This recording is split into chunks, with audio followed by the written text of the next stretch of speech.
presence ng bawat isa. Ilang minuto na lang po tayo po yung mag-uumpisa na. So prepare po natin yung mga puso't isipan po natin. Alam ko po marami po tayong mga pinagdaanan this past few days. Iba-iba man po yan, lagi po natin tatandaan na hindi po nagbabago yung ating Panginoon Diyos. Siya pa rin po yung Diyos nung nakalipas, ngayon, at bukas.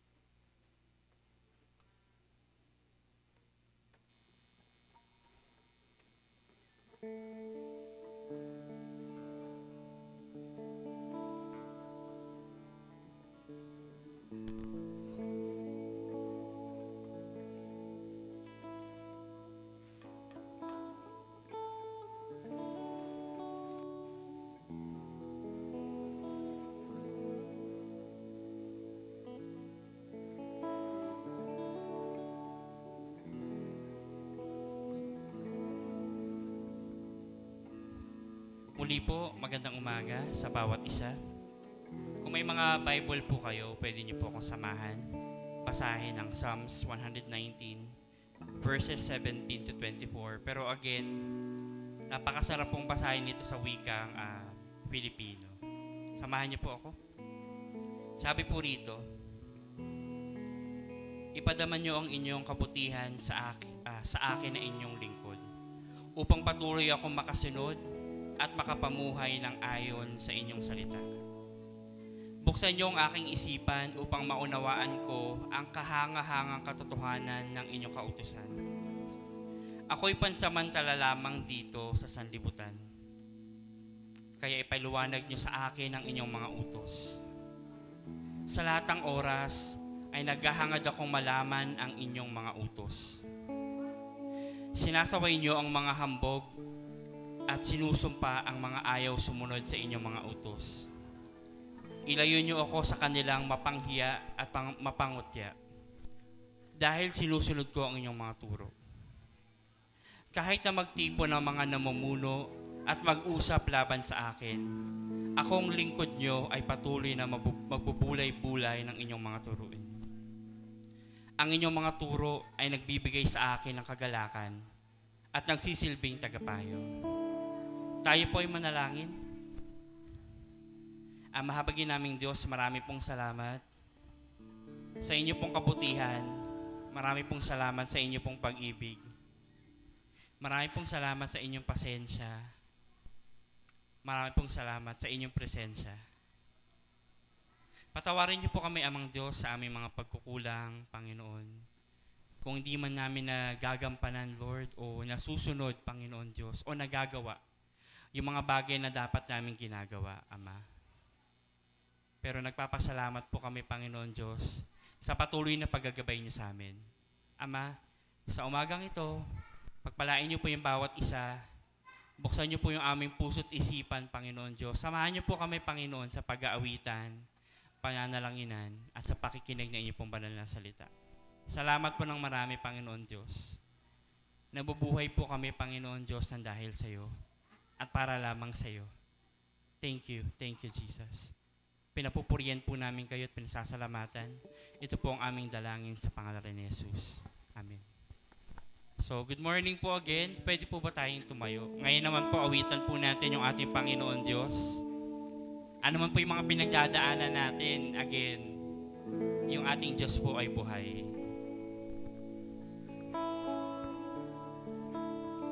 Yan, good morning po sa lahat. Pwede po ulit ako mag-request po. Pwede pong mag-forward po sa harapan para po yung mga darating po is dyan po sila uupo. Ayan, pag nagbabase ng grasya si Lord, nandito lang po sa unahan yun, wala sa likod. Hindi po, joke lang. Ayan, so, good morning po ulit. Patuloy po natin purihin ang Panginoon sa ating pagsamba ngayong umaga at alalahanin po natin yung pagmamahal ng Panginoon na binigay niya po yung bugtong na anak niya dahil eto na po, nalalapit na po yung mahal na araw. So, hindi lang po naman ngayon lang po yun, kundi araw-araw o bawat minuto ng buhay natin na alalahanin natin yung sakripisyong binigay po ng Panginoon sa atin dahil sa pagmamahal sa atin. Na kahit po ano po yung mga pinagdaanan po yan, wala po yan dahil sa pagmamahal ng Panginoon. At alam po natin kung sino po may hawak ng kinabukasan natin, kundi ang Diyos lamang. Kaya bigay po natin lahat ng papuri, lahat ng pasasalamat, at lahat ng pagdakila sa ating Panginoon. Tayo po magpuri sa Kanya.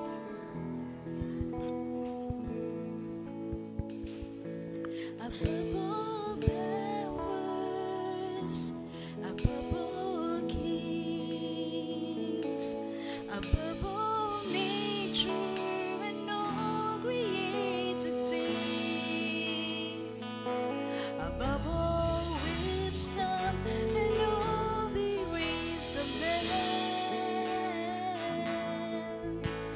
you were here before the war began. Above all kingdoms, above all thrones, above all wonders the world has ever known, above all wealth and treasures of the earth, there's no way to measure what you've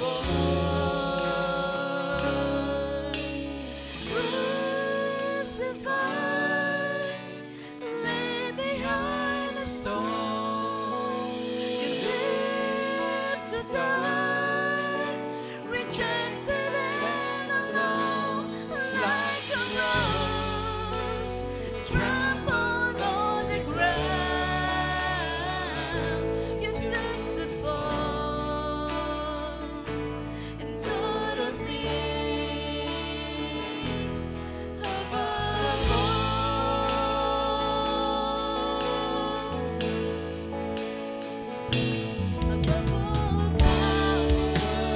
powers, above all kings, above all nature and all created things, above all wisdom and all the ways of man, you were here before the war began. Above all kingdoms, above all thrones, above all wonders the world has ever known, above all wealth and treasures of the earth, there's no way to measure what you've won.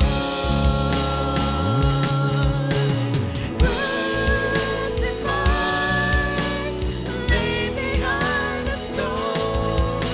You lived to die, rejected and alone, like a rose trampled on the ground.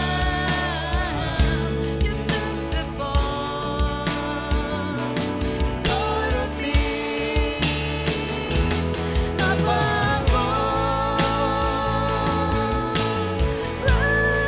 Crucified, lay behind the stone.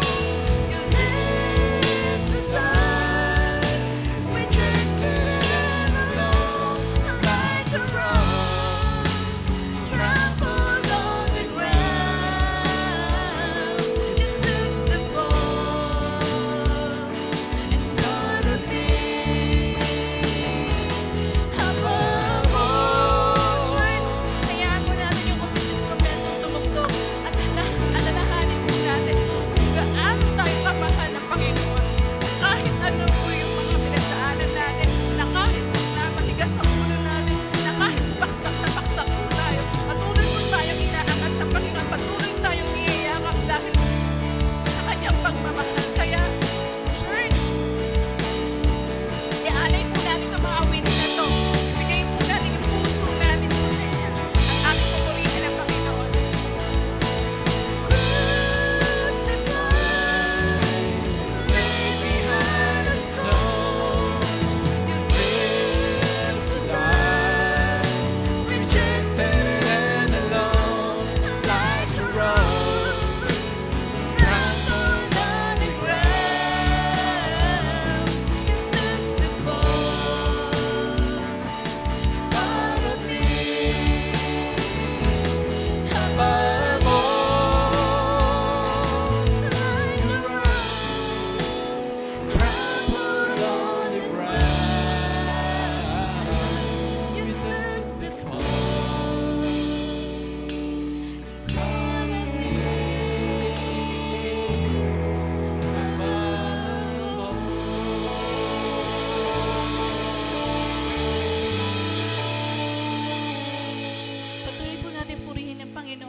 pagmamahal at binigay po niya ang kanyang bugtong na anak upang po sa ating mga kasalanan, tumubos sa ating mga kasalanan.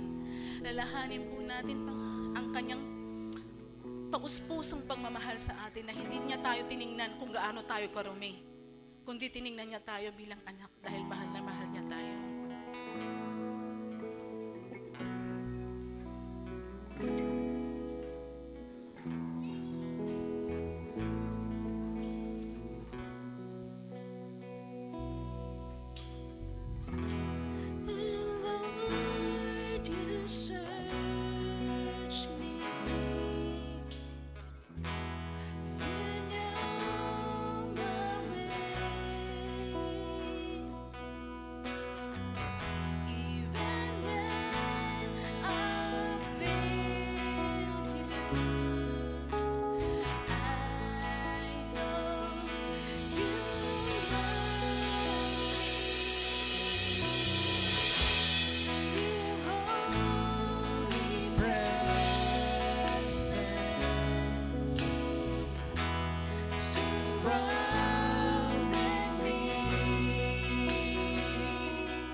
Your blood has shed for me.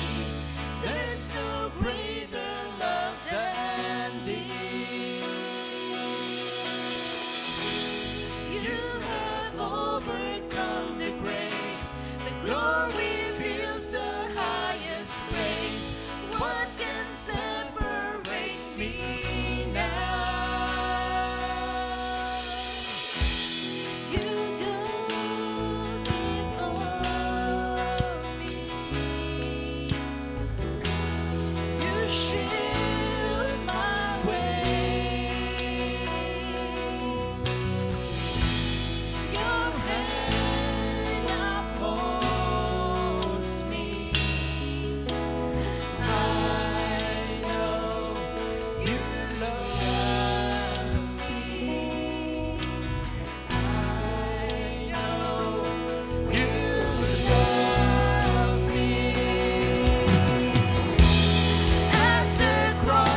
it is done. At maraming salamat po.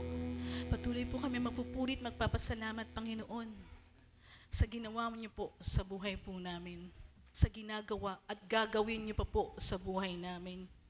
Na alam ko po, Panginoon, na hindi madali yung mga tinatahak naming landasin, pero dahil sa iyo ay walang imposible, Panginoon. Kaya, Panginoon, tanggapin niyo po itong buong puso, Panginoon, na aming papuri sa iyo, Panginoon. Tanggapin niyo po ang mga awitin na to, Panginoon, na nanggagaling sa aming puso, O Lord God. Dahil hindi sapat ang mga salita at papuri namin, kundi, Panginoon, siyasatin niyo po ang aming puso na laan po maglingkod at magpuri sa iyo, Panginoon. Maraming salamat, Panginoon.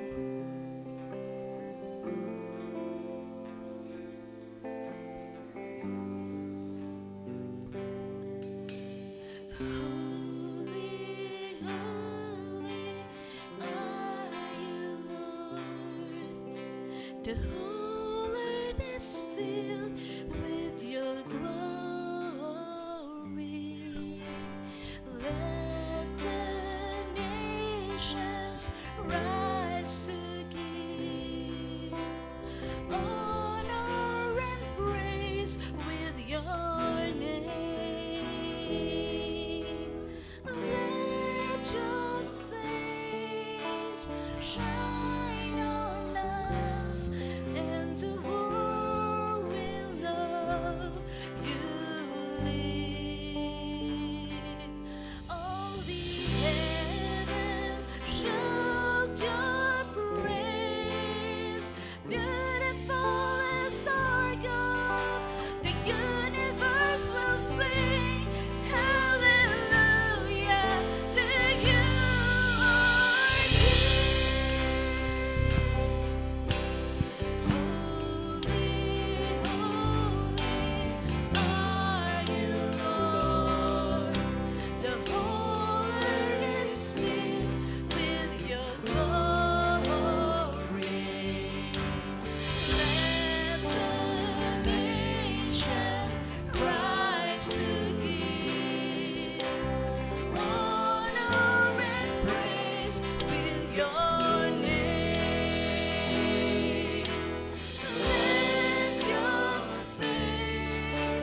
Shine on us, and the world will know you live.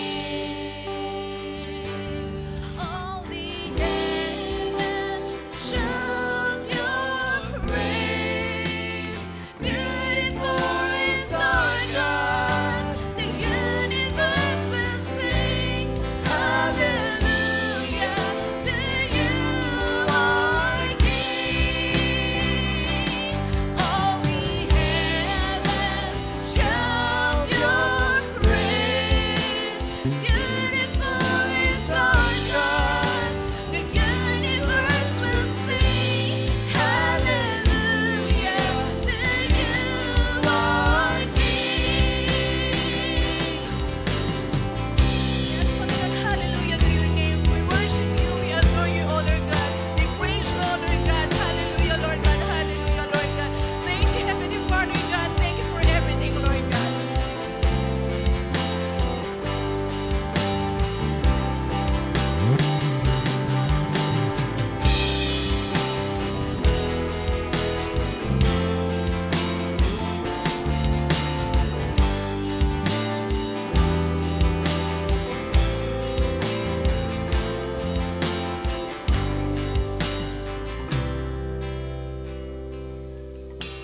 Let your face shine on us, and the world will know you live.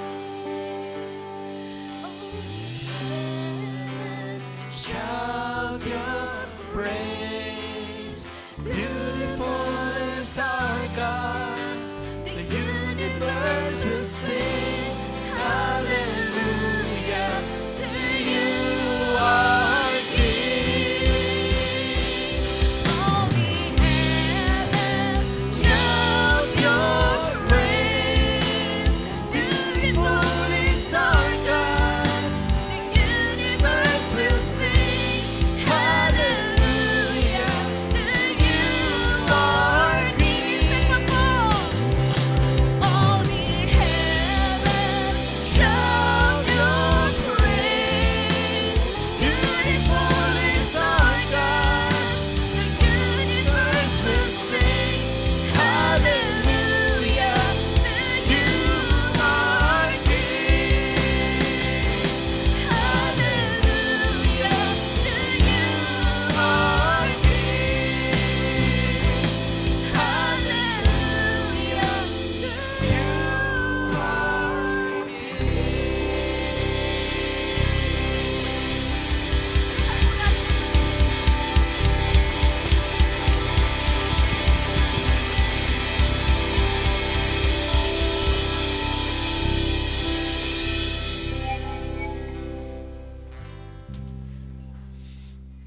Praise the Lord. Patuloy po tayong lumapit sa ating Diyos.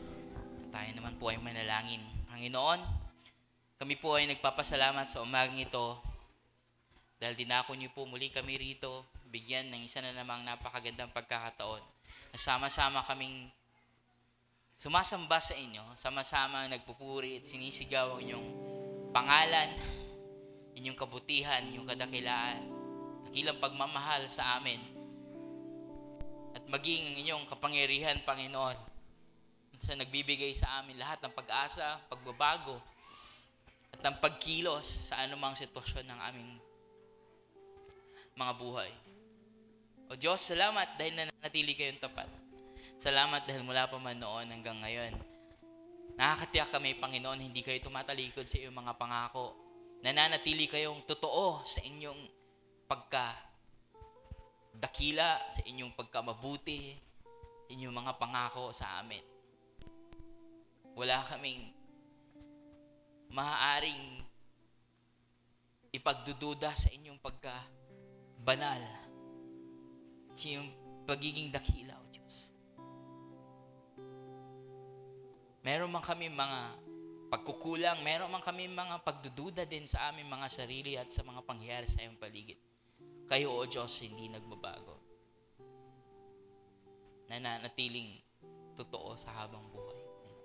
Salamat po dahil dito nakakakuha kami ng kagalakan, ng katiyakan at kalakasan sa aming pang-araw-araw, O Diyos. Salamat po maging sa katiyakan na kami ay inyong iniibig sa kahit ano pa man ang aming mga nagawa, mga pinanggalingan, ay mga pagkukulang, O Diyos.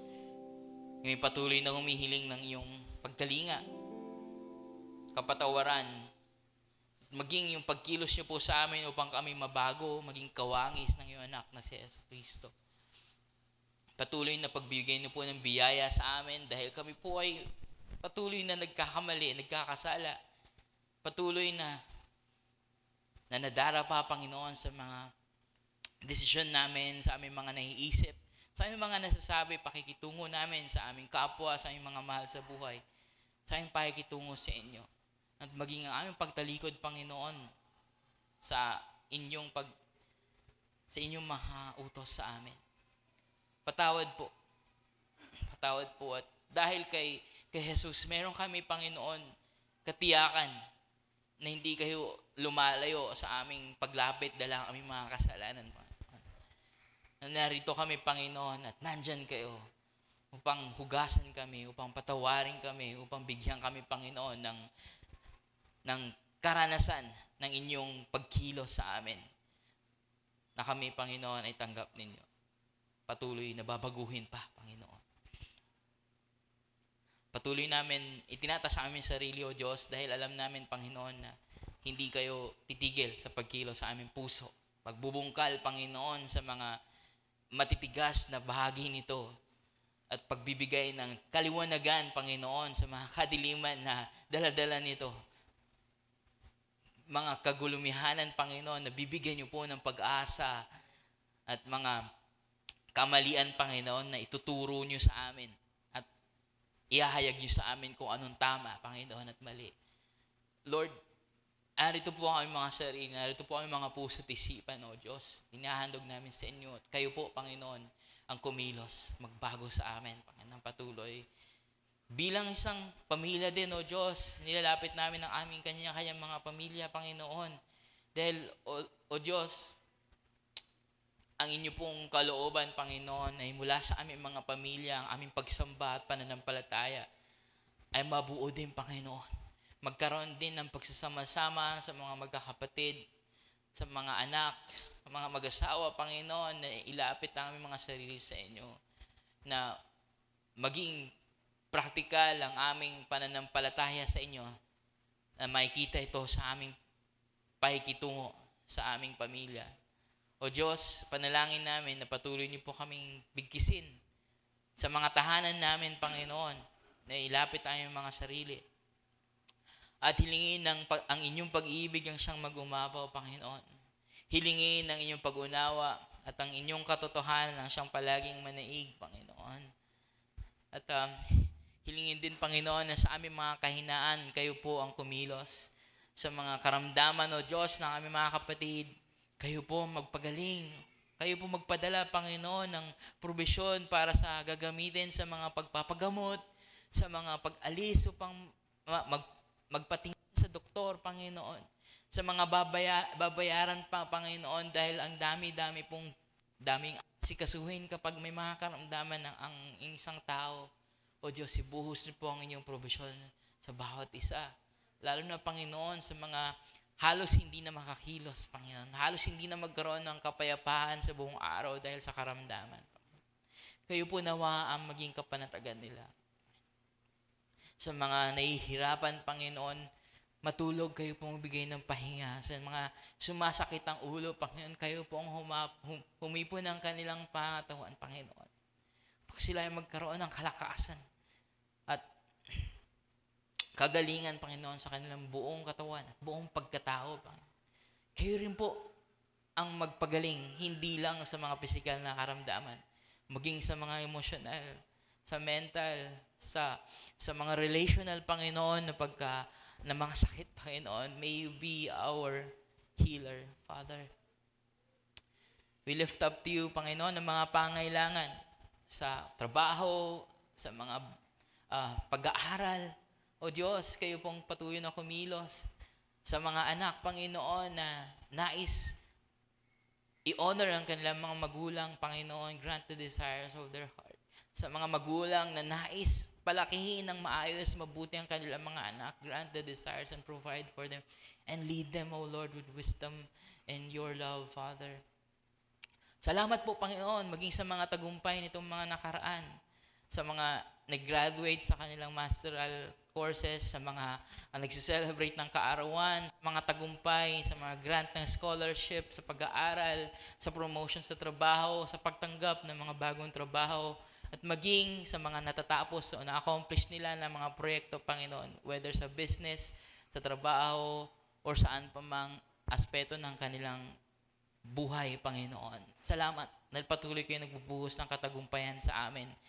Regardless, Panginoon, sa kung sino kami at sa aming mahahalangan, you fill us, Father, and you give us victory, Lord, dahil kayo po ay patuloy na nagiging tapat sa amin at ang inyong katagumpayan ay aming katagumpayan, O Diyos. We also pray, Father, kami bilang isang simbahan that you will continue to lead us, Lord, dahil nais namin kayo makilala at mapaglingkuran, Panginoon. Nagsasama-sama kami, O Diyos, dahil alam namin, Panginoon, na tinawag niyo kami upang lumalim ang aming pag-iibigan sa bawat isa, upang lumalim ang amin ding pagkilala sa inyo, nang hahayo rin kami, Panginoon, at iparanas din sa mga tao yung paghahari sa iyong mga buhay. Marinig, Panginoon, ang magandang balita ng iyong pagkilos, ng iyong pagliligtas, ng pagbibigay pag-asa sa kahit na sino, Panginoon. Ano man ang kanilang pagkatao, saan man sila nanggaling, gaano man kalala o kaliit ang kanilang tingin sa kanilang sarili. O Diyos, ang pag-ibig niyo ay para sa lahat. Nawa patuloy naming ibahagi ito bilang isang simbahan dahil ito rin ang aming nararanasan bilang isang simbahan, Panginoon. Sa ganun, Panginoon, ang aming paglilingkod, O Diyos, ay walang humpay. Ang kalakasan namin na manggagaling sa inyo, iaalay namin para sa inyong kaharian, para sa pagpapahayag ng iyong pag-ibig ng katotohanan ng kaligtasan, Panginoon. Salamat po, O Diyos, dahil sa ministeryong ipinagkaloob niyo sa amin. The ministry of reconciliation, the ministry of the gospel, the ministry of proclaiming your kingdom come, Father. Salamat po. Dahil napakalaking pribilehiyo po nito bilang inyong maging mga mensahero. O Diyos, pinapanalangin din po namin na ang patuloy na presensya dito sa aming komunidad ay magbigay, Panginoon, ng kahit papano ilaw at magbigay, Panginoon, ng kahalagahan para sa aming paligid. Makapag-udyok kami, Panginoon, sa aming mga kasamahan, mga nakikilala na kasalamuha, na merong Jesucristo para sa kanila, na merong magbibigay sa kanilang pagbabago at pag-asa at kapatawaran, Panginoon. We pray na itong mensahe ay may palaganap pa sa buong bansa, O Diyos, dahil patuloy po talaga, O Diyos, ang kasamaan ang pagkilos ng kaaway sa aming mga komunidad, ang pagwasak ng mga tahanan, ang pagsira ng mga buhay, ang panglalamang ng mga tao, at pag-iisip sa kanilang mga sarili, kahit pa, Panginoon, masaktan o maapakan ng ibang tao upang makakamkam lamang ng kayamanan, kapangyarihan at kasikatan. O Diyos, nawa ang inyong paghahari ang siyang pipigil sa mga iyon, O Diyos. Ang iyong kapayapaan at pag-ibig, Panginoon, ang maghahari. Gamit, Panginoon, ang buhay, ang kapamaraanan, ang pagkilos ni Jesucristo na ibinigay sa amin. Hindi po kami, Panginoon, kikilos ayon sa mundo, kundi kikilos ayon sa aming Panginoon. Na hindi kami, Panginoon, magyayabang, magtataas, at maghahanap, Panginoon, na kami ang nasa kapangyarihan at magmamanipula, kundi kami ang maglilingkod, Panginoon, para sa lahat, gaya ng ginawa na aming Panginoong Jesus. Niaalay aming sarili para sa kabutihan ng iba. Iaalay aming sarili para sa pagpulad ng iba, pag-angat ng iba, O Diyos, kagaya ng ginawa ni Jesus. At wala nang mas makakaangat pa, makakapagbigay ng kabutihan, kundi ang makilala kayo, O Diyos. Salamat po sa ministeryo ng Ebanghelyo na patuloy niyo pong ipinagkakatiwala sa amin at patuloy nawa naming magiging tapat kami na ihayag ito. At sa umagang ito, Panginoon, mangusap po kayo sa amin. Pagtibayin niyo po aming pananampalataya at ipaliwanag niyo po sa amin, Panginoon, ang iyong mga kalooban. Pang mananatili kaming tapat sa amin, Panginoon. Lord, pagpalain niyo po ang mensahero ninyo. Alam ko po, Panginoon, alam po namin na inihanda niyo po siya matagal pa man, Panginoon. Bago pa man ang mga pahina ng Biblia o ang mga salitang kanyang isinulat at pinag-isipan na pangyari, ang kanyang puso, Panginoon, matagal niyo pong inihanda, Panginoon. Makikinig po kami sa inyo sa umagang ito, Panginoon, knowing that your blessings will be upon us. Work in our midst, Lord, and glorify yourself. This we pray in the mighty name of Jesus. Amen and amen.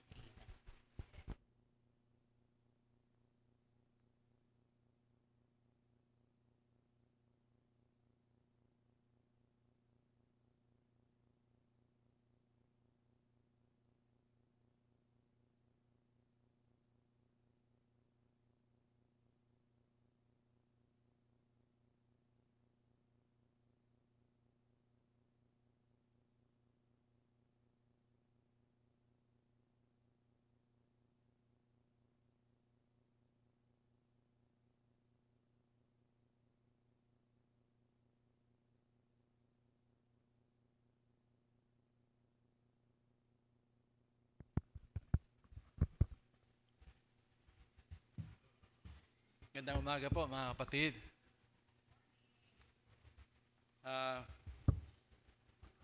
Na nakaka-bless po na kahit sa tuwing first and third Sunday lang kami nakakasimba, gawa ng aming distansya. Medyo malayo din kami. Ilang kilometers ba yun, Kuya Ben? Mula sa Carmona, no? Malayo-layo rin po eh. At katunayan niya, pagdating ko rito, para bang tigang na tigang kami na naghahanap ng dilig ng salita ng Diyos, ng fellowship, na kaya nakakapanabik na makasama kayo, makapanambahan sa inyo, makapaglingkuran. Dahil iba pa rin po yung yung magkakasama, yung magkakapatid. Talagang iba po yung sinabi ng Hebrews na do not forsake the assembling of yourselves together. Iba po yun eh. Kaysa yung mag-isa ka lang na spend time with the Lord. Although yun yung pinaka-basic. Yung ating personal na relationship sa ating Panginoon. Salamat po dun sa prayer, Pastor Kit, at sa praise and worship. Na talagang ang sarap sarap mag-flow doon sa ng spirit na talagang wala kang iisipin na yung katabi mo yung basta malaya ka magpupuri, magpasalamat dahil nais mo siyang sambahin, nais mo siyang pasalamatan sa iyong buhay. At ngayon nga po ay magpapatuloy tayo sa ating tema about the sacrifices of Christ,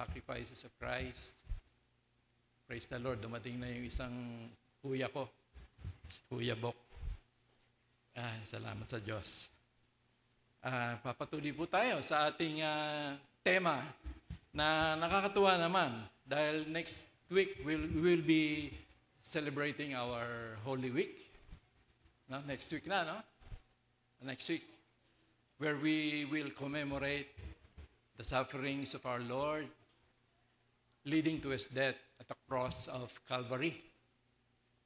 Yun po yung talagang ating gugunitain na dapat ang mensahe ng Holy Week ay talagang nagpapatibay sa ating pananampalataya at ito dapat ay nagpapalalim sa ating devotion sa ating Panginoon dahil sa kanyang ginawang sakripisyo, kadakilaan ng kanyang pag-ibig sa atin. So that we are forever grateful sa ating Panginoong Hesus na nagbigay ng kanyang buhay for our eternal salvation. At yan po ay nararanasan natin ngayon, yung kanyang paghahari, yung kanyang ginagawa sa ating buhay. Sa pagsunod natin sa ating Panginoon ay nais nating tularan yung kanyang buhay, lalong-lalo na yung kanyang pagsasakripisyo.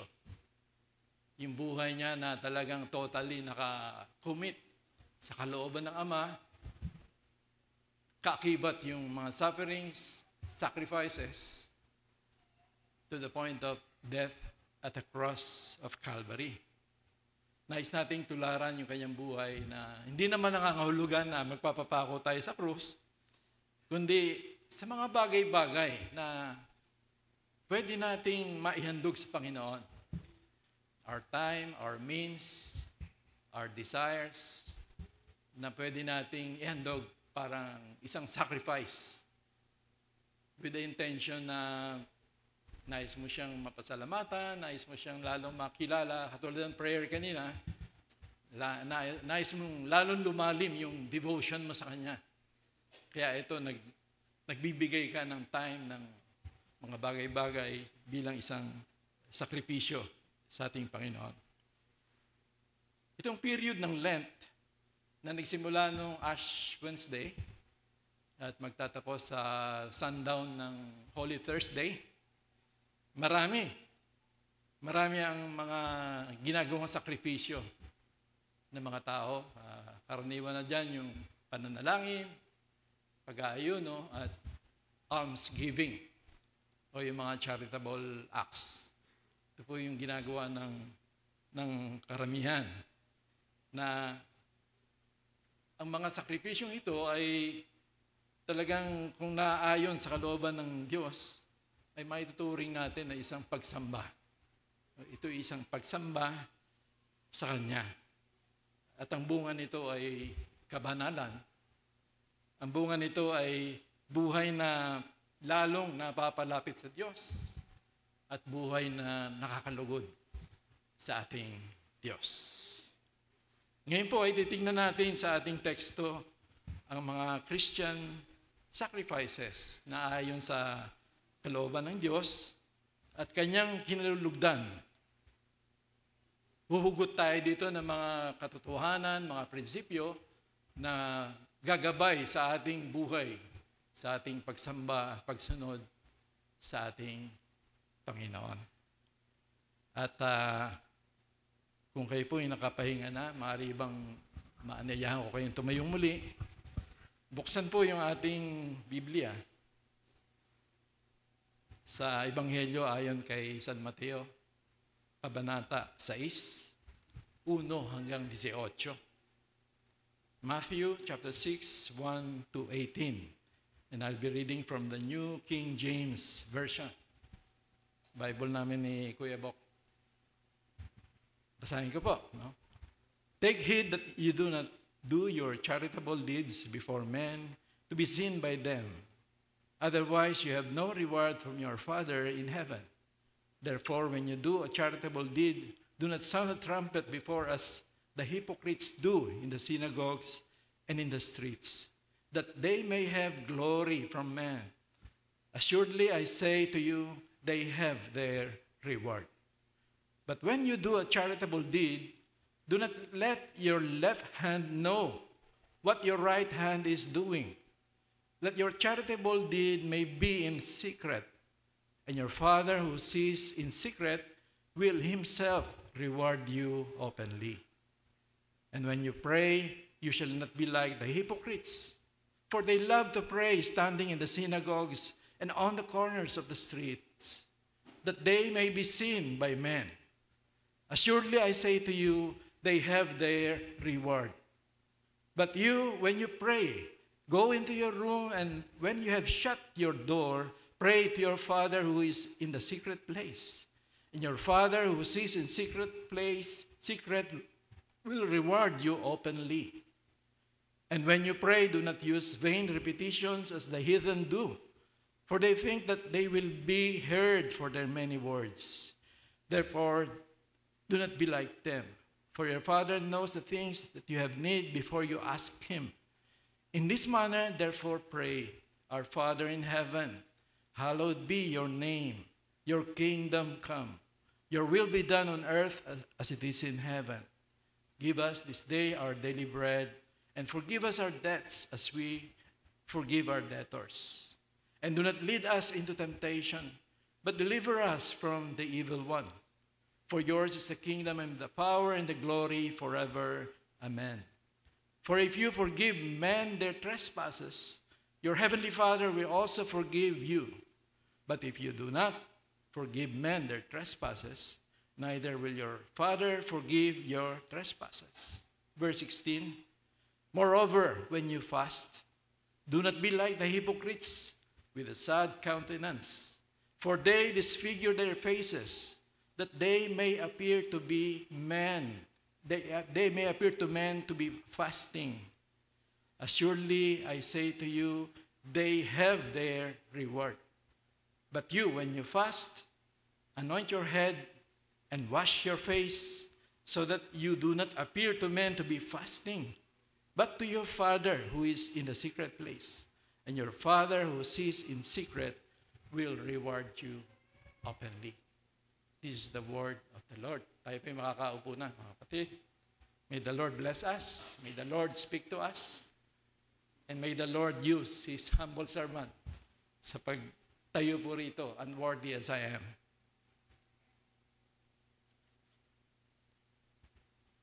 Magpa-focus po tayo sa tatlong bagay na common sa mga spiritual sacrifices na binabanggit dito. By the way, ang tema po natin ay spiritual sacrifice that is pleasing to God. Sacrifice pleasing to God. Yun po yung magiging theme natin. Po. So, tatlong bagay na common dito sa mga talata. Una, kanino natin ginagawa itong sacrificial or yung spiritual sacrifices? Who is the object of our spiritual or religious sacrifices? Nextly, gaano natin kadalas gagawin ito? Yung frequency ng ating spiritual sacrifices. And third, ano ang inaasahan natin sa ating mga spiritual sacrifices? What is the hope of our sacrifice? Meron ba tayong inaasahan dito? So, una po, kanino natin ginagawa ang ating spiritual sacrifices? Sino yung object? Kanino ba ito pinapatungkol? No, itong mga sakripisyo nating ginagawa. By the way, pag sinabi nating sacrifice, basically, it is an offering. No? The idea is yung burnt offering na hinahandog sa Diyos during the Old Testament times para sa kanilang pagsamba. Pag sinabing sacrifice, ito po ay isang offering. Ito ay pagsamba sa ating Diyos. So, kanino natin ginagawa ang mga spiritual sacrifices? Based po rito, no? Ay hindi sa mga tao o publiko upang makita at mapapurihan. Ito po yung common dito sa tatlo na sabi nga rito, take heed that you do not do your charitable deeds before men to be seen by them. Therefore, when you do a charitable deed, do not sound a trumpet before as the hypocrites do in the synagogues and in the streets, that they may have glory from men. Ito po, no? Ito yung pakitang tao dahil ito yung dahilan that they may have glory from men. And when you pray, you shall not be like the hypocrites, for they love standing to pray in the synagogues and on the corner streets, that they may be seen by men. Para makita ng mga tao na naman. Moreover, when you fast, kung kayo mag-aayuno, ewan ko kung nagiging practice ba natin yung fast. Alam ko yung mga fast eating. Si Kuya Ben, mabilis yan. When you fast, do not be like the hypocrites with a sad countenance, for they disfigure their faces that they may appear to be men fasting. So, malinaw po rito, tinuturo ng Panginoon, kapag gumagawa tayo ng mga religious practices, yung sacrifices, hindi pakitang tao. Hindi tao yung ating pinapatungkulan sa lahat ng mga ginagawa natin. Magandang reminder po ito, mga kapatid. No? Kasi baka naman hindi ka makakilos-kilos dahil wala pang nakakakita. So that pag meron na nakakakita, yun na, galing mo na. No? Pero pag wala pa, di ba, kahit magpunas-punas lang ng mga church pews, hindi mo gagawin yun eh. Pero kung alam mo na ito'y ginagawa mo sa Lord, ba, maligaya mong gagawin yan. May tao man o wala. So parang ganun po, no? Ang ibig ipapakita ng Panginoon. So, you're not seeking self-glorification through the praises of men. Kumbaga, naghahanap ka ng parang affirmation na para doon ka nagdodraw ng kasiyahan doon sa mga papuri ng mga tao, galing, no? Hanga sa'yo, which is an indication of a problem of self-worth, problem of self-esteem. Indication po ito, isang sintomas, kung ikaw ay man-pleaser at hinahanap mo yung approval ng mga tao kaysa sa approval ng Diyos, no? Ay may problema tayo sa self-esteem. Kasi doon tayo muhugot eh. No? Ng kalakasan, ng kasiyahan, kung ano talaga tayo. Ano po? Kaya ang tendency ay magkukumahog ka, no? Para mag-gain mo through the means of self-effort and achievements na aaprubahan ng mga tao. So may problema po tayo minsan doon. Nakatingin tayo sa tao, mga sasabihin ng mga tao, at nakalimutan na natin yung Lord na ating pinaglilingkuran, kung ano yung sasabihin niya. No?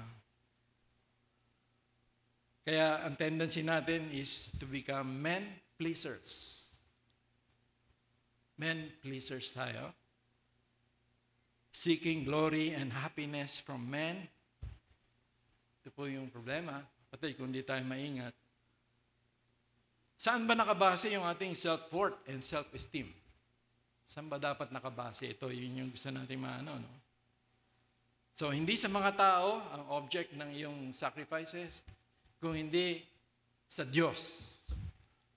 Sa Diyos na iyong Panginoon at tagapagligtas. And your motive for doing sacrifices is gratitude,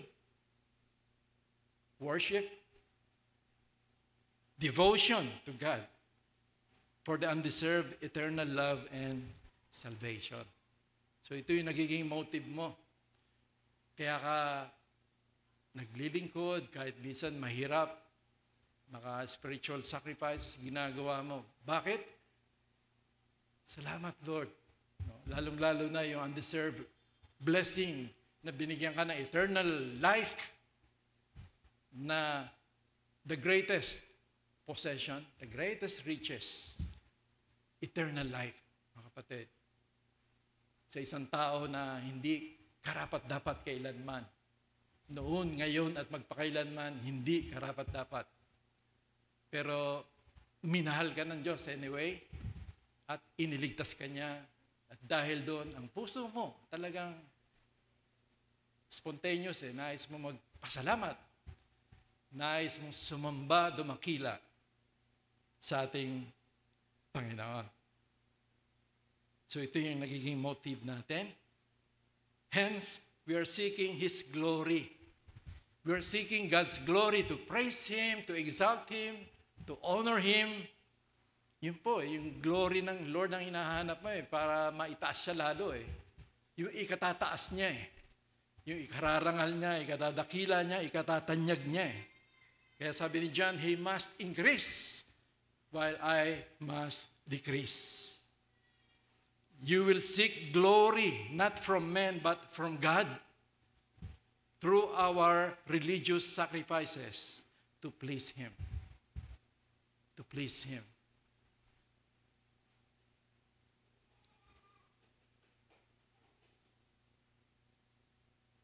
Hindi para puwersahin ng Diyos dahil, di ba, hirap minsan no? Nanalangin ka, hindi mo feel, o kaya mag-aayuno ka, o kaya magkakawang-gawa ka.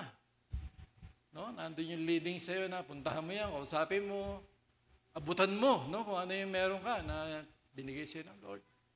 Pero minsan, yung nature mo parang ayaw. Pero dahil sabi ng Lord, gawin mo gagawin mo.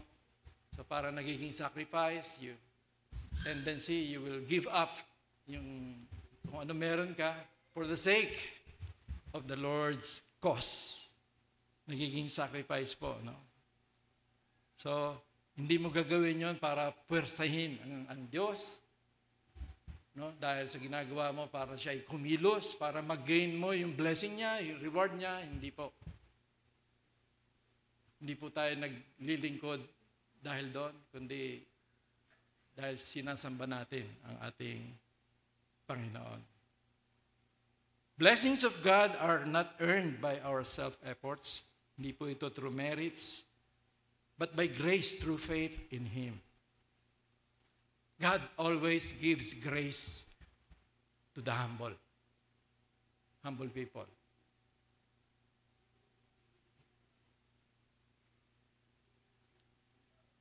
Bago niya tatanggapin ang sacrifice mo, kapatid, at pagpapalain ka niya na tiyak, ay titingnan niya muna yung heart mo.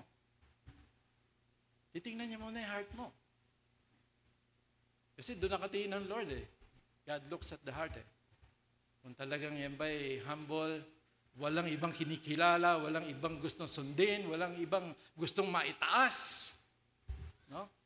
Titingnan ng Lord yan Kung sino yung nais mo maparangalan, no? Tinitingnan ng Lord yan. So nandun yung humility na without God, I am nothing. Apart from God, I cannot even last long sa ministry. Alam na alam mo yan. So that ito yung tinitignan ng Lord. Bago ka pa man maghahandog, kung gaano man karami yan, kung yan man ay ikapu o higit pa sa ikapu, nais mo nang tignan ng Lord yung heart. Yung heart ng worshiper. Sabi nga ni David sa Psalm 51, For you do not desire sacrifice, or else I would give it. You do not delight in burnt offering. The sacrifices of God are a broken spirit, a broken and a contrite heart. This, of God, you will not despise. Psalm 51. Doon po yun. Yung prayer ni David. Anong sabi ng Lord through Micah? He has shown you, O man, what is good, and what does the Lord require of you? But to do justly, and to love mercy, and to walk humbly with thy God. Yun po yung nire-require ng Lord bago pa man yung ating mga offering. Tapos yung Israel, nagre-reklamo sa Lord. No? Nagkaayuno sila Pero bakit parang baliwala? Sa Isaiah, mababasa po natin, sinasabi ron, Why have we fasted, they say, and you have not seen? No? Inaano yung Lord eh. Hindi nyo nakikita yung pag-aayuno namin. Why have we afflicted our souls, and you take no notice? In fact, in that day of your past, ito naman yung sabi ng Lord, you find pleasure and exploit all your laborers. Indeed, you fast for strife and debate, and to strike with the fist of wickedness. You will not fast as you do this day, to make your voice heard on high. Is it a fast that I have chosen? A day for a man to afflict his soul? Is it to bow down his head like a bulrush, and to spread out sackcloth and ashes? Would you call this a fast, and an acceptable day to the Lord? Is this not the fast that I have chosen? To loose the bands of wickedness, to undo the heavy burdens, to let the oppressed go free, and that you break every yoke? Is it not to share your bread with the hungry, and that you bring to your house the poor who are cast out? When you see the naked, that you cover him and not hide yourself from your own flesh? Then your light shall break forth like the morning. Your healing shall spring forth speedily, and your righteousness shall go before you. The glory of the Lord shall be your rear guard. Then you shall call, and the Lord will answer. You shall cry, and he will say, here I am. Isaiah 58, 3-9. Saan nakabase ang ating self-worth, self-esteem? Kapatid, di ba kung papaano tayo at gaano tayo minahal ng Diyos? Through our Lord Jesus Christ. Ito yung worth mo eh. Ito yung worth ko eh. Isang basura, pero minahal ng husto, ng labis-labis, so that ibinigay niya yung buhay niya para sa iyo. Ganun kakahalaga as far as God is concerned. Willing siya ibigay yung buhay niya para sa iyo. Ganun kanya kamahal. And then, andun yung assurance of eternal security, salvation. At ngayon, patuloy na pinadadama sa iyo, pinararanan sa iyo yung pagmamahal niya. Binabanal ka niya, binabago ka niya, ginagamit ka niya. At pinapalapit ka niya, lalo sa kanya. Ganon ka kamahal ng Diyos. Ganon ka kahalaga. Dapat doon nakabase po yung ating self-worth. Doon nakabase yung ating self-esteem. Hindi doon sa sinasabi ng mga tao, hindi sinasabi ng mundo, kundi doon sa sinasabi at ginawa ng ating Diyos para sa atin. Kung tama ang basihan ng ating self-esteem, ay magiging spontaneous sa atin ang new commandment. Di po ba? Love one another as I have loved you. Kasi hindi mo lang nalaman kundi naranasan mo yung pag-ibig ng Diyos eh. Yun ang nagiging basis for you to love your brethren. Kahit sila ay nagkukulang, nagkakamali pa rin, katulad mo, kaya ganun kami nahal ng Diyos eh. So, magiging natural sa'yo ang magmahal. Magiging magaan ang loob mo sa kapatid, no? Dahil ganun kami nahal ni Kristo. Magiging normal sa atin ang pagkakawang gawa sa mga tao na nangangailangan. Kung totoo yung self-esteem natin, dahil ang pag-ibig ng Diyos has been shed abroad in our hearts by the Holy Ghost which is given unto us. Nandito po yung pag-ibig ni Kristo eh. Ito na yung nag-uudyok sa atin. Para abutin yung mga nangangailangan dahil you were once a beggar. Minsan naging ganun ka eh. No, matindi, no? Basura ka, spiritually bankrupt ka. Pero ito yung pag-ibig ng Diyos eh. Sa Ephesians, sabi, but God who is rich in mercy. No, sa Ephesians, binanggit po yun eh. At iniligtas niya tayo, kinuha niya tayo mula sa ating pagkakalugmok sa kasalanan patungo sa kapahamakan. Praise the Lord.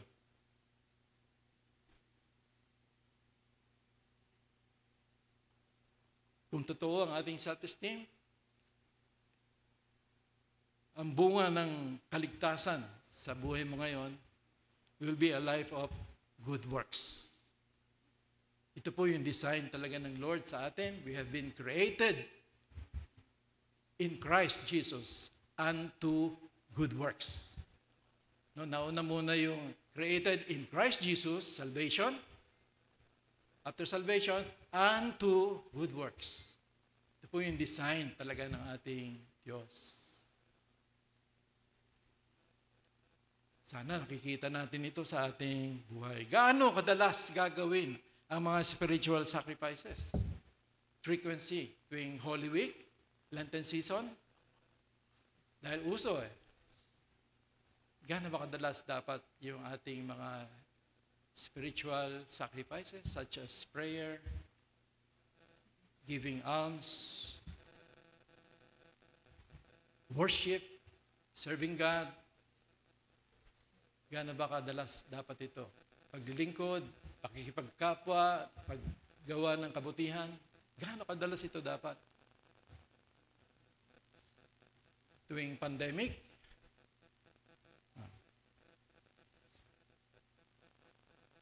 makikita po natin dito sa ating talata, sabi ng Lord, 2 times, sabi niya, when you do a charitable deed, verses 2 and 3. No? When you do, when. Then sa 5, 6, 7, when you pray. 3 times, sinabi po, when you pray. And then sa 16 and 17, twice, sinabi po, when you fast. Hindi po ginamit yung if, kundi when. When po na nagtuturo sa atin na it is a continuing occurrence. Nagpapatuloy ito na nangyayari sa buhay ng isang mananampalataya. Lalong-lalo na yung pananalangin, pagpupuri, pagsamba, paglilingkod. No? Yung text last Sunday ni Pastor Kit, no? Na through him, let us offer sacrifice of praise, giving thanks to God. The fruit of our lips, giving thanks to God. Dapat ito po ay palagi. No, dapat ito po ay nagpapatuloy.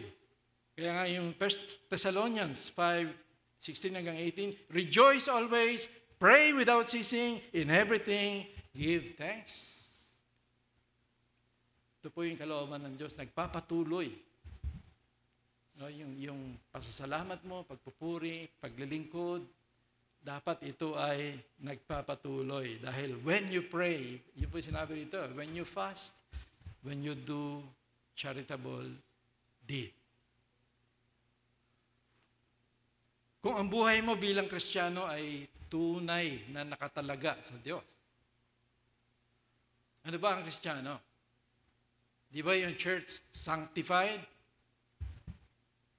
Kasama ka sa church. Di ba yung church holy? Which means you have been set apart from the world unto God. Set apart ka Sacred ka, kapatid. Holy ka Not every Sunday or Thursday. Every day, you are holy.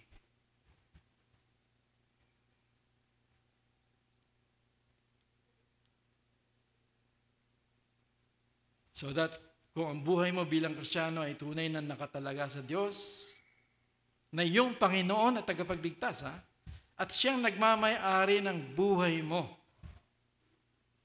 ikaw ay magiging isang tunay, isang buhay na sakripisyong nakahandog sa Kanya.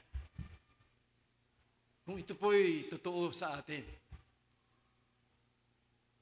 you will find yourself a living sacrifice, holy, offered unto God.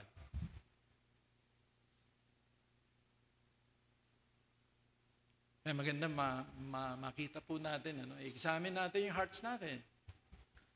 Mamaya, makikita pa po natin siguro, God willing.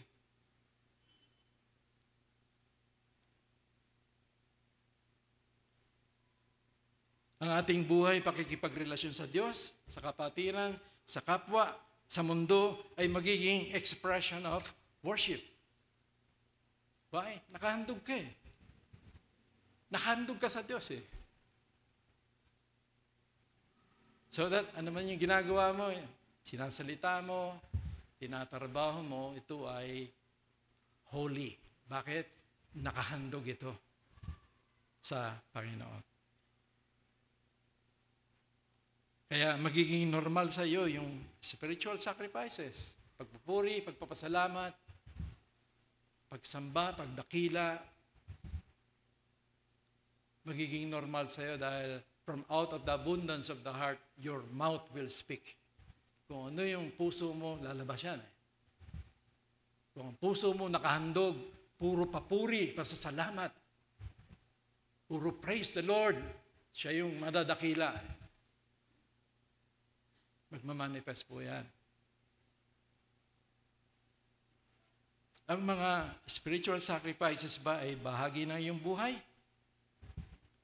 Mga kapatid, bahagi na ba ito ng buhay mo na nakahandog sa Diyos? Ito ba'y bukal sa puso mong ginagawa? Hindi napipilitan lamang, kundi ito ay may kagalakan. Pagpupuri, pagpapasalamat, pananalangin, paglilingkuran. Maganda po, i-search natin yung prayer kanina ni Pastor Kit. No? Allowing God to search us.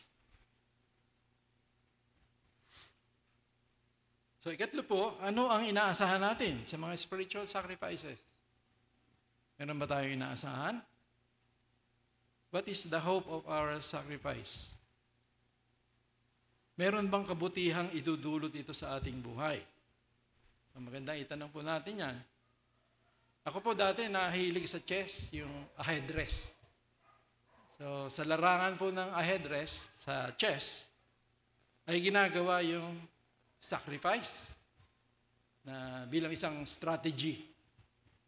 Minsan, i-give up mo yung pawn, pinakamababa yung pawn, no? Or yung knight, bishop, mga major pieces na, no? Rooks, and then yung pinakamahalaga yung queen. I-give up mo. Kaya minsan may tinatawag na gambit. Sa opening pa lang, i-give up mo na yung pawn. No? Ipapakain mo na eh. Pero ang intention mo ay para mag-gain ng positional advantage leading to your winning the game. Yun po yung purpose ng sacrifice. Hindi ka magbibigay na walang inaasahang mas magandang mangyayari sa iyo. Yun po as far as chess is concerned. At ganun din po, similarly sa ating spiritual sacrifice, mga kapatid. Where we sacrifice or give up our time, resources, desires. Meron tayong inaasahang kapalit na mas mahalaga. Hindi naman dahil sa reward tayo nakatingin. No, hindi ka sa reward nakatingin, kundi sa Panginoon pa rin. Dahil siya yung nangangako, siya yung nagsabi, may reward eh. So, you do it dahil naniniwala ka, nagtitiwala ka sa Kanya.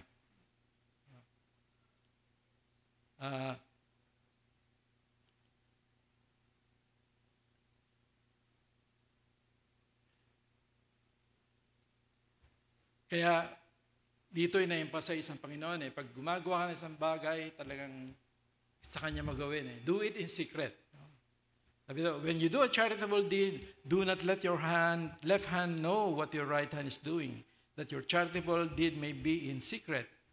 And your Father who sees in secret will Himself reward you openly. So ginawa mong palihim, re-reward ka naman ng openly. But when you pray, go into your room, and when you have shut your door, pray your Father who is in the secret place, and your Father who sees in secret will reward you openly. But when you fast, anoint your head and wash your face, so that you do not appear to men to be fasting, but to your Father who is in the secret place. And your Father who sees in secret will reward you openly. Ito po yung pangako eh. Kapag ginawa mo ito dahil sa Diyos, sa pangalan niya, may reward. At bilang tagasunod, titiwala ka sa Kanya. People pleasers will not receive their reward from God. Bakit? Kasi natanggap na nila yung reward eh. Di ba pag people pleaser ka, ano yung na-expect mo sa mga tao? Oh, galing. Galing niya manalangin. Anointed naman yung sermon. Minsan ang reply pa natin, hindi naman. Pero deep inside, mga palakpakin tenga natin, ay, sarap. So, hindi po ganon. Ano ba? Kaya mag-ingat po tayo, baka yun ang ina-expect natin, na tayo purihin. So, iba naman yung pinupuri ka dahil ina-associate sa biyaya ng Diyos. Kaya mo nagagawa yun. Iba po yun. For the glory of God pa rin yun. Po. Kaya nga pag inano ka, thank you sister, thank you brother, salamat sa Panginoon. So, kinikilala mo kagad na si Lord yun, hindi ikaw eh. Kasi pag nakalimutan mo yun, baka ikaw na yun. Kaya magandang reminder po sa atin, mga kapatid. So, only God pleasers, whose object is to please God alone, will be rewarded. What is the reward or blessing from God that we are hoping? Ano po yung reward and blessing kaya? No? Sa Bible, meron more than 8,000 promises. Kung di ako nagkakamali po, more than 8,000 promises. Yung iba sa mga Hudyo, sa Old Covenant, sa Old Testament. Yung iba naman sa New Testament, sa church, Gentile and Israel combined church. Promises. Some of the promises are conditional. No, ito po yung makikita natin. Pero ano nga ba yung purpose ng promises? Naisip niyo na po ba? Halimbawa, nakita ka nung tatay mo, nung nanay mo, no? Dahil talagang nagsusunog ka ng kilay sa pag-aaral mo. Kaya purihin yung mga estudyante rito na talagang nag-exert ng effort, double time. Pag nakita ng tatay yun, ng nanay, sabi, anak, tuloy mo lang yan. Kasi pag natapos ka, ito yung pangako sa'yo. Di ba parang ganun din basically yung promises ng Lord? Alam niya dadaan ka sa maraming difficulties, matitindihan, ano? Dahil sinabi naman niya, hindi naman talagang pleasure. He never said, you'll always see sunshine. Sabi nga nung song, He never said there will be no rain. Yun po ang mangyayari, no? Kaya ito yung mga promises ng Diyos to strengthen us, to encourage us, mga kapatid, to assure us of His presence and His victory para tayo ay nakakapagpatuloy, nagpe-persevere in the midst of itong mga great testings, difficulties. Basically, ito po yung purpose ng Lord na kaya siya may mga promises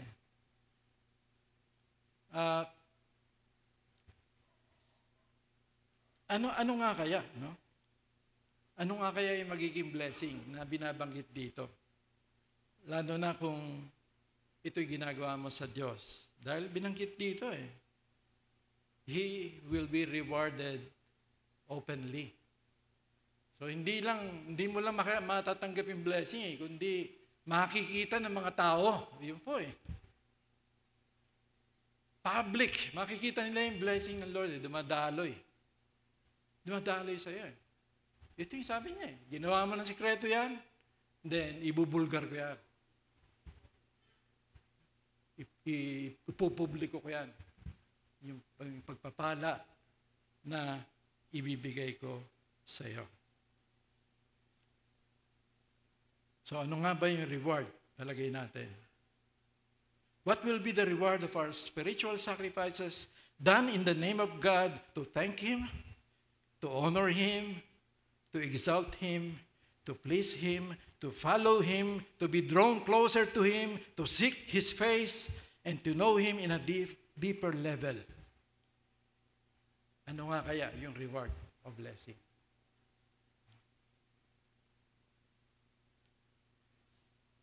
Naalala ko po, isa sa mga paborito kong narrative sa Old Testament, yung Genesis 39. Isa sa mga paborito natin, si Joseph, the dreamer.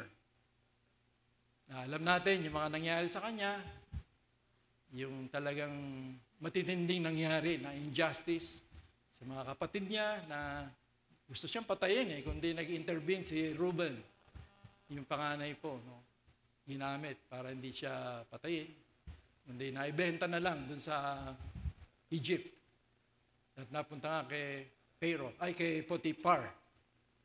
Ang problema, hindi naging smooth yung buhay niya noon.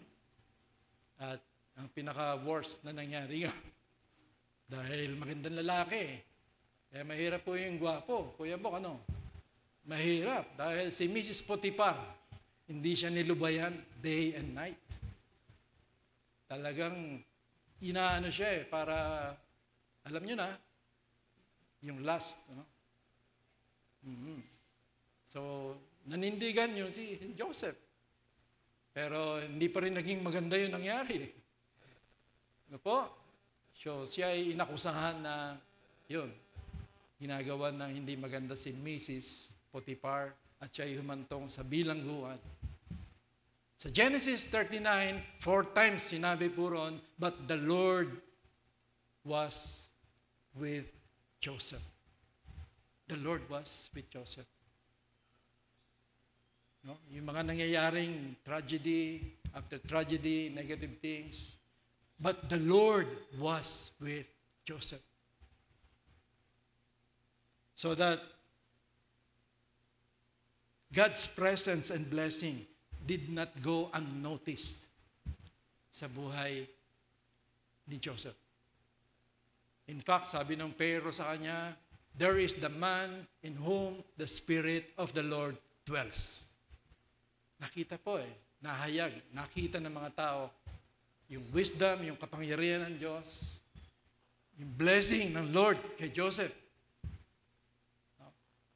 Kung paano siya pinagpapala, nililigtas ng Diyos.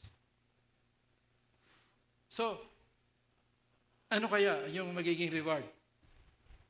Di po ba? Sarap malaman It will be a life of blessedness. Patid. Pag sinabing blessed life, ito'y buhay na masaya. Blessed.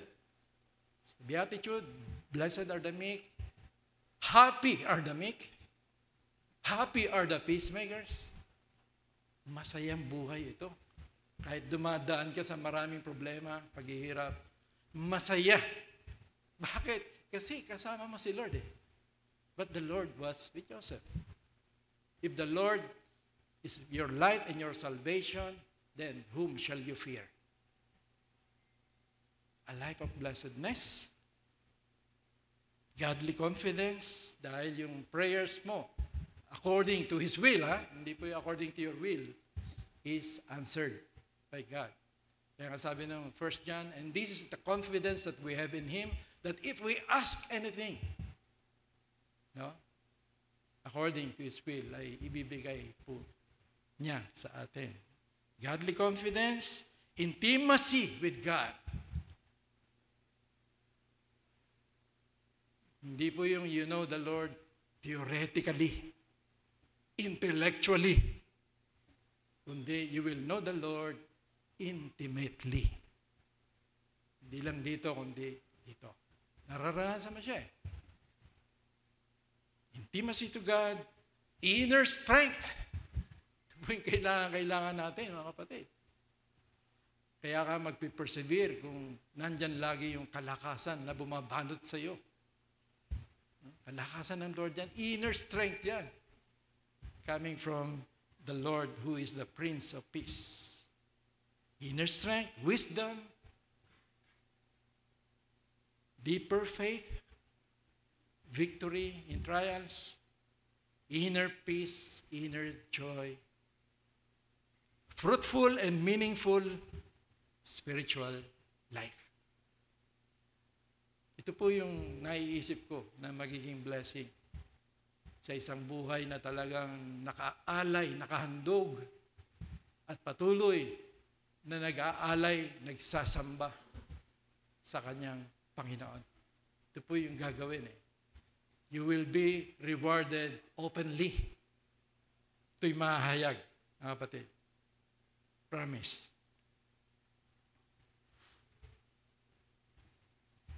So 1 Corinthians 6:19-20, sabi po, or do you not know that your body is a temple of the Holy Spirit who is in you, whom you have from God, and you are not your own? For you were bought at a price. Therefore, glorify God in your body and in your spirit, which are God's. So, ayon po rito, your life now as a Christian is God's property. In fact, the Holy Spirit is residing in you. Ito po yung ebidensya. No? The Holy Spirit, siya yung nag-guide sa'yo, nagtuturo sa'yo, nagko-convict sa'yo, nag-empower sa'yo, nag-enable sa'yo. Ito po yung guarantee that you are God's possession. You're God's property. You are holy. Kapatid. So ito po yun. So that ang purpose mo dapat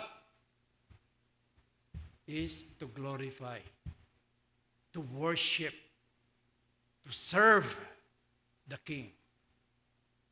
Ito po dapat. Ito po dapat yung talagang nagiging passion mo. Kasi alam mo hindi ka na sa sarili mo Merong namatay para sa iyo. Hindi ka lang niya nilikha, tinubos ka pa niya Minahal ka niya ng sukdulan. So ito dapat, yung burning desire mo to honor God, to glorify God, to serve God. So your life now, which is God's property, is an offering. It will be an offering, a holy sacrifice, offered to God in His altar, in His temple. Where is the temple? Your body is the temple. Where's the altar? Itong puso mo. Where God is dwelling. So ano ibig sabihin nito? Your life will be an open expression of worship. So that whatever you do in word or in deed, you are doing it in the name of the Lord, giving thanks unto Him. So sa isang Kristiyano, ang buhay niya ay integrated. Hindi ito dichotomized. Spiritual ka pag Sunday, Thursday. Pero, sa ibang mga araw, secular ka. Hindi po ganon. Kasi you are God's temple, you are holy, ikaw ay pag-aari ng Diyos, at ang buhay mo ay nakahandog sa ating Panginoon. So that everything else will become worship. Sabi ng Lord, linisin niyo muna yung loob, lilinis yung labas. Ang tinitingnan ng Lord ay kung ano ka ba. Ang importante sa Lord yung becoming bago yung behaving mo. Ito yung importante sa Lord Yung being mo bago yung behavior mo. So that kung malinaw sa iyo na ikaw ay banal, ikaw ay sa Diyos, therefore ang buhay mo ay nakahandog sa Kanya. Ang worship, hindi lamang dito sa chapel, kahit saan ka pumunta, anumang oras, ito ay nagiging pananambahan sa Diyos. Praise the Lord. Pinakamodelo natin sa buhay Kristiyano, lalo na sa buhay paglilingkod, walang iba kundi ang ating Panginoong Jesus. Wala pong ibang perfect model sa kanyang buhay na naging sakripisyo, maging sa kanyang kamatayan sa krus dahil nais niyang sundin ang kalooban ng Ama. Ang ating mga sufferings, sacrifices, ay pakikiisa sa ating Panginoon Jesus. Kung kaya't magalak natin itong hinaharap at niyayakap, itong mga gawaing banal, no? Dahil sa ating debosyon at pagmamahal sa Kanya. Ang mga spiritual sacrifices na patuloy natin ginagawa ay pinagpapala at kinalulugdan ng Diyos na ang bunga ay kagalakan, kapayapaan, at katagumpayan sa ating buhay Kristiyano. Ang buhay mo ba ngayon, kapatid, ay nakatuon para i-please ang Panginoon na nagmahal at nagligtas sa iyo? Ito ba ay isang buhay na sakripisyong nakahandog sa Panginoon?